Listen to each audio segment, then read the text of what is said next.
छब्बीस सितंबर को बरेली में हिंसा होती है, लेकिन इसकी जो स्क्रिप्टिंग है, प्लानिंग है, वो बहुत पहले लिखी जाती है। 7 दिनों से इसकी प्लानिंग चल रही होती है, कई सारे लोग इसमें शामिल होते हैं। बरेली हिंसा के पीछे कई लोग बैठते हैं और इसकी हिंसा की जो प्लानिंग है, स्पॉन्सर है, वो किया जाता है। अब बरेली का ब्रांड ए निकलकर सामने आया है। बरेली हिंसा का ब्रांड ए जो बताया जा रहा है, जिस ब्रांड ए ने बरेली की हिंसा की स्क्रिप्टिंग लिखने में मदद की थी। बरेली हिंसा का ब्रांड ए जो कि तौकीर का बेहद करीबी बताया जा रहा है, और अब उसकी जो प्रॉपर्टीज थी, जिसमें कि होटल्स और जो बताया जा रहा है कि एक शादी का जो घर है, उसको सील किया गया है। इस वक्त हम बरेली के पीलीभीत रोड पर मौजूद हैं और यहाँ अगर आप देखेंगे तो तमाम जो होटल्स यहाँ पर आपको नजर आएंगे, जिसके ऊपर ए टैग बना हुआ है, ये दरअसल आरिफ बिल्डर का है। आरिफ बिल्डर जो कि तौकीर का बेहद करीबी बताया जाता है। फरहत, आरिफ और तौकीर ये दोनों जो है वो दोस्त बताए जाते हैं।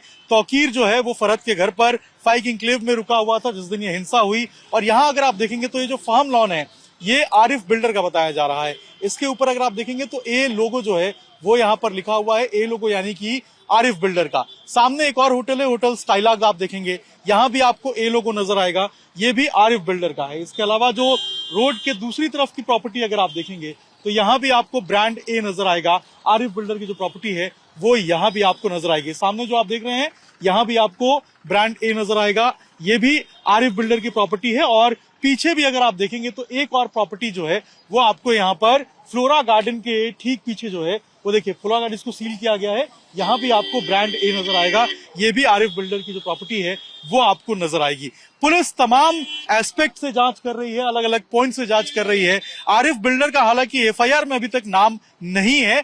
रोल ये एस्टैब्लिश करने की कोशिश की जा रही है कि किस तरीके से जो मीटिंग्स हुई थी आईएमसी की, इत्यादि मिल्लत काउंसिल की, जो कि तौकीर की पार्टी है, बताया जा रहा है कि यहीं पे जो स्काईलार्क होटल है इसी में हुई थी और कुछ आरोपी भी यहाँ पर पहुंचे थे। ऐसे में आरिफ बिल्डर का क्या रोल है इसको स्टैब्लिश किया जा रहा है। फिलहाल जो ये तीनों होटल्स है, जो स्काईलार्क होटल है, इसके अलावा जो फार्म लॉन है और पीछे जो फ्लोरा गार्डन है, इन तीनों को बीडीए ने यानी कि बरेली डेवलपमेंट अथॉरिटी ने सील कर दिया है। और ये पता चला है कि जो तय मापदंड है उस पर ये होटल खड़ा नहीं उतरता है, नक्शा के बराबर जो है उसको ये नहीं बनाया गया था, और यही कारण है कि इसके ऊपर कार्रवाई हुई है। अब धीरे धीरे करके तमाम वो लोग जो कि तौकीर के करीबी थे या हिंसा में जिनका डायरेक्ट या इनडायरेक्ट इन्वॉल्वमेंट था, उन सबों पे जो कार्रवाई है वो देखी जा रही है। तौकीर रजा हिंसा वाले दिन जहां पर छिपे हुए थे, इस वक्त हम उसी घर के पास मौजूद हैं।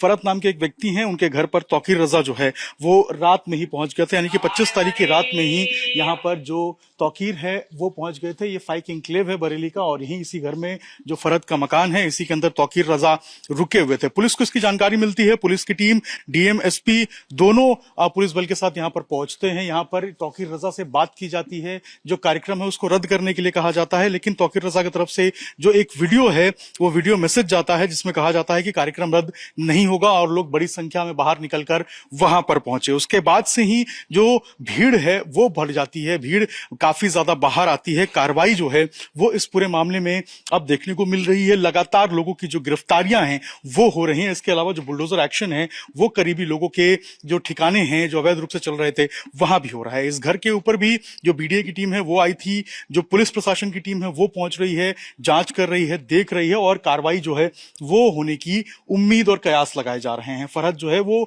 तौकीर रजा के बेहद करीबी बताए जाते हैं, और लगातार जो संपर्क है वो फरहत का तौकीर रजा से उस दिन भी था जिस दिन ये पूरी घटना हुई, और यहीं पे तौकीर रजा को बिठाया गया था और यहीं से तौकीर की गिरफ्तारी भी हुई थी। अब लगातार जो जांच है वो की जा रही है। तमाम वो लोग जो कि इस हिंसा में शामिल थे या फिर इस हिंसा को सपोर्ट या स्पॉन्सर कर रहे थे, उनके खिलाफ भी जो लगातार कार्रवाई है वो देखने को मिल रही है।